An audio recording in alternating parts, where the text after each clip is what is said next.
Hi guys, welcome to Sri Srinivasa Shorthand Institute. 150 words per minute dictation, 5 minutes duration.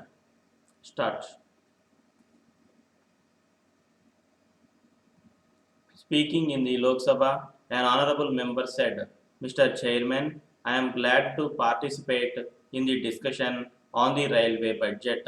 At the outset, I must say that I have every praise for the railwaymen who are doing their best to improve the efficiency of the Indian railways.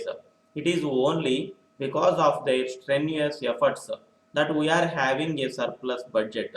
But I am sorry that the second class fare has been increased in this year's budget. We were expecting that at least in this budget, our new minister would not increase the second class fare.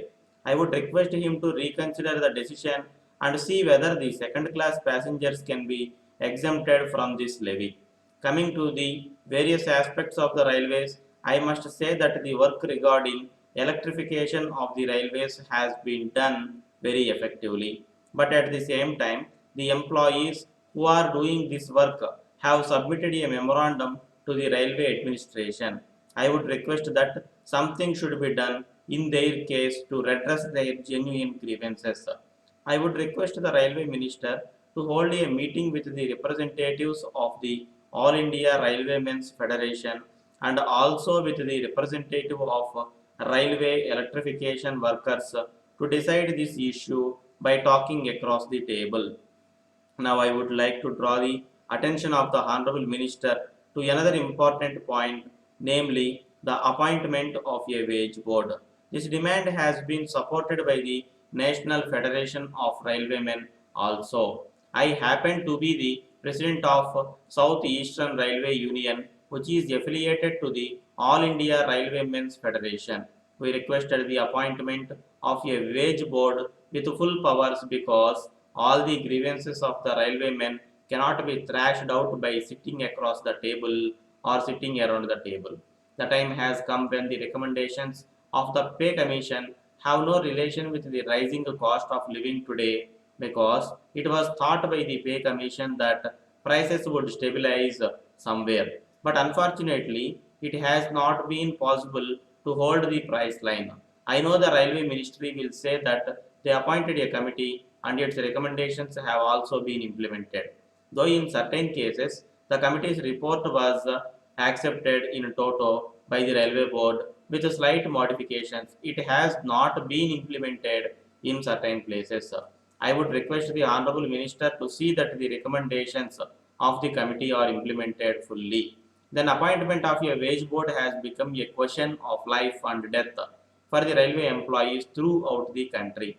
I am sure the railway minister will see that a wage board is appointed. The railway employees do not want an immediate increase, but they want an objective analysis of their jobs where the correct man is doing the correct job. So I request that a wage board may be appointed soon and the government should not have any hesitation in appointing a wage board. Another point is that the railway employees are not enthusiastic about the small dearness allowance. They know that unless the prices are brought down, the increase in dearness allowance does not mean anything. Their feeling is that the government have not been able to hold the price line.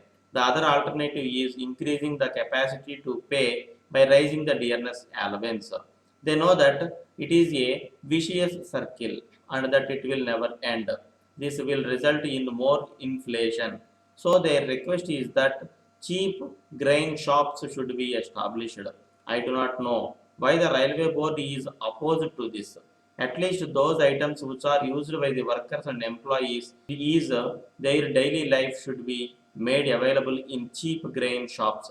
Cheap grain shop is the only substitute whereby the employees will not demand higher dearness allowance.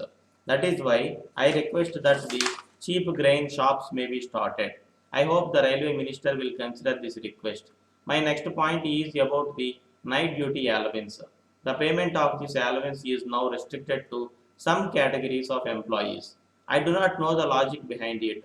I have gone into the question carefully in a logical manner. I feel that all the categories of employees who are doing the night shift duty should be given this allowance.